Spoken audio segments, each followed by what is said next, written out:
Around the World Lit Audio. Journey to the West by Wu Cheng'en. Chapter 5. Full narration script. Channel intro. Welcome to Around the World Lit Audio, the greatest novels ever written, from every corner of the world, in English. New chapter every week, free to listen. Chapter recap.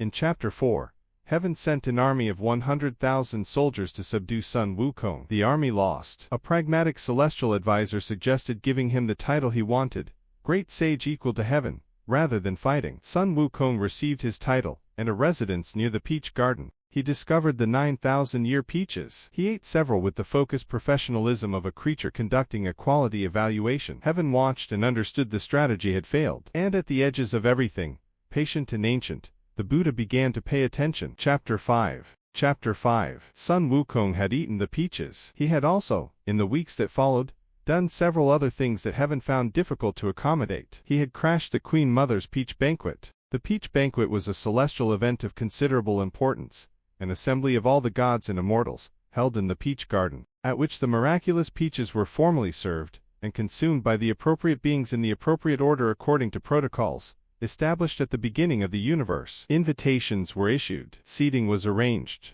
Everything proceeded with the elaborate ceremonial precision of an event that has been happening for longer than most things have existed. Sun Wukong had not been invited. This was an oversight, or perhaps a deliberate exclusion, the celestial officials not being entirely sure what category the great sage equal to Heaven fell into.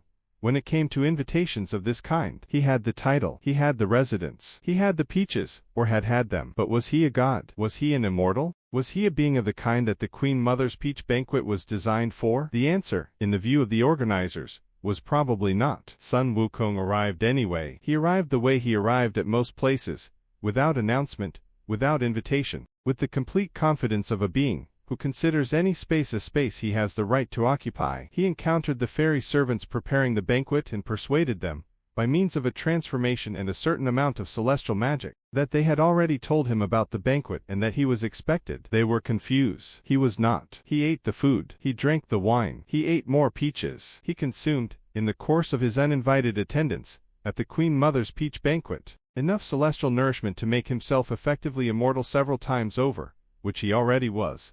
But the redundancy did not trouble him. Then he discovered Laozi's laboratory. Laozi was the supreme Taoist patriarch, the author of the Tao Te Ching, the founder of Taoism, a being of immense antiquity and immense wisdom. He had a laboratory in his palace where he produced the Pills of Immortality, golden pills, refined over long periods, through alchemical processes of great complexity, that conferred upon their consumer an immortality of the most absolute kind. These pills were not for distribution. They were for specific purposes, administered in specific circumstances, to specific beings. Sun Wukong found them and ate them. He ate the entire batch. Every last pill. He ate them with the thoroughness of a creature who, having found something valuable, ensures that he has taken all of it. Laozi returned to find his laboratory empty, having convened an emergency meeting. This was, by any celestial standard, a crisis. The great sage equal to Heaven had crashed the peach banquet, consumed the food and wine, eaten most of the 9,000-year peaches, and now had swallowed the entire supply of the Pills of Immortality. He was, at this point,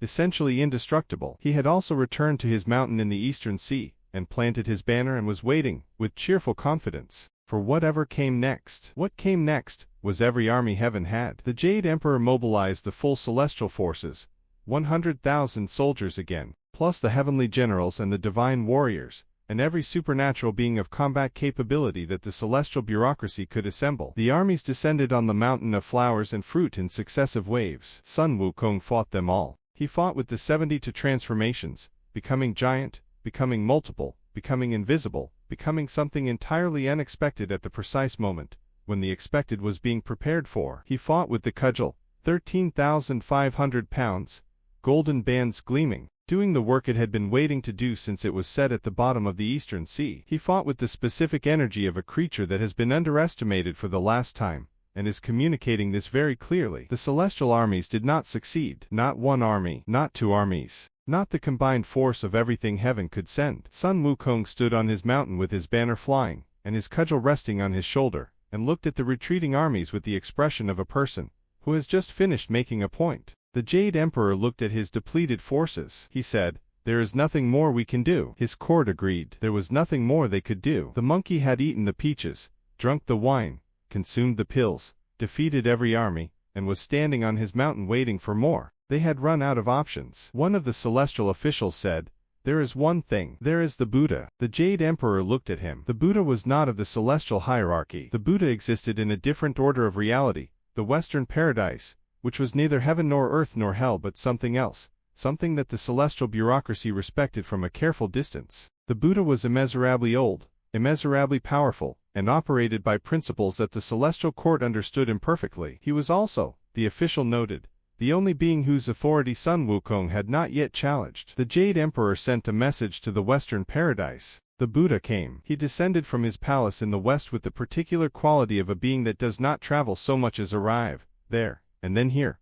without the intermediate stages that ordinary travel requires. He was large and golden and entirely calm, with the calmness of something that has understood everything there is to understand and has made its peace with all of it. He looked at Sun Wukong. Sun Wukong looked at him. The Buddha said, "I have heard about you. The Jade Emperor tells me you are causing considerable inconvenience." Sun Wukong said, "I am not causing inconvenience. I am asserting my proper position. I am the great sage equal to heaven, and heaven has not treated me accordingly." The Buddha said, "And what would constitute being treated accordingly?" Sun Wukong said, "The Jade Emperor should give me his throne. He has held it for the same length of time I have existed, approximately. I am his equal. I should be his successor." The Buddha received this claim with the expression of someone hearing an argument they have heard many times in many forms and find, each time, equally interesting. He said, "I will make you a wager." Sun Wukong said, "What wager?" The Buddha said, "You claim to be able to go anywhere and do anything. I will wager that you cannot jump out of my hand." Sun Wukong looked at the Buddha's hand,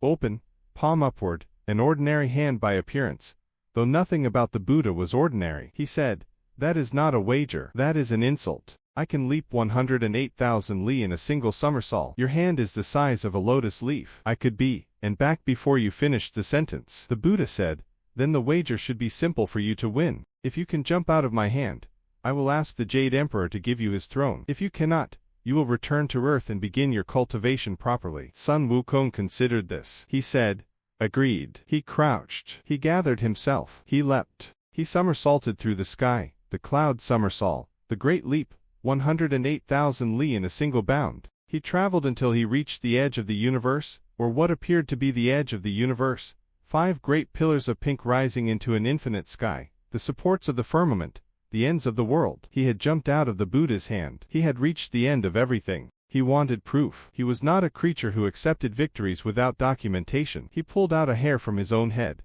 and transformed it into a brush and wrote on the middle pillar, "The great sage equal to heaven was here." Then he somersaulted back. He landed in the Buddha's palm. He said, "I have been to the end of the universe. I stood at the 5 pillars of the firmament. I wrote my name there. You owe me the Jade Emperor's throne." The Buddha looked at him. He said, "Look at my fingers." Sun Wukong looked. On the middle finger of the Buddha's right hand, in handwriting he recognized, were the words, "The great sage equal to heaven was here." He had never left the Buddha's hand. He had traveled 108,000 li and reached what he believed was the edge of the universe, and the edge of the universe was the Buddha's middle finger. The 5 pillars were the Buddha's fingers. The infinite sky was the Buddha's palm. He had been, the entire time, in the hand of something that contained the universe within it. Sun Wukong stared. The Buddha closed his hand. He placed his closed hand on the ground, and as he did so the hand became a mountain, the 5 elements mountain, heavy and absolute, pressing Sun Wukong into the earth beneath it, with the precise weight of everything he had done and everything he was. Sun Wukong was trapped. He was strong enough to move the mountain slightly. He could put his head out and his hands out and speak to passers-by, but he could not get free. The mountain was the Buddha's own substance, and the Buddha's substance was not something Sun Wukong's strength could move. He was trapped under the 5 elements mountain. He would be there for 500 years. 500 years. Long enough for the world to change around him. Long enough for a dynasty to fall and another to rise. Long enough for a monk to be born in Tang Dynasty China, and receive a divine mission to travel to India for sacred scriptures. Long enough for everything to be arranged. The Buddha returned to his Western paradise. Heaven reorganized its administration. The mountain stood in the silence of 500 years, with a monkey underneath it who had the time and the solitude to think about everything he had done and everything he was and everything he might yet become, if the mountain were ever lifted. He thought for 500 years. Chapter Transition. You have reached the end of Chapter 5 of Journey to the West, by Wu Cheng'en. In Chapter 6, the 500 years pass. In Tang Dynasty China, a monk named Xuanzang is commissioned by the emperor to travel to India to retrieve the Buddhist scriptures that will bring enlightenment to the people of China. The journey is divinely appointed and humanly impossible, until a bodhisattva named Guanyin begins to arrange the disciples who will accompany the monk. The first disciple is under a mountain in the eastern sea. His name is Sun Wukong, and he has been waiting 500 years for someone to come and lift it. Chapter 6 is available next week. Subscribe to Around the World Lit Audio so you never miss a chapter. A new chapter arrives every week.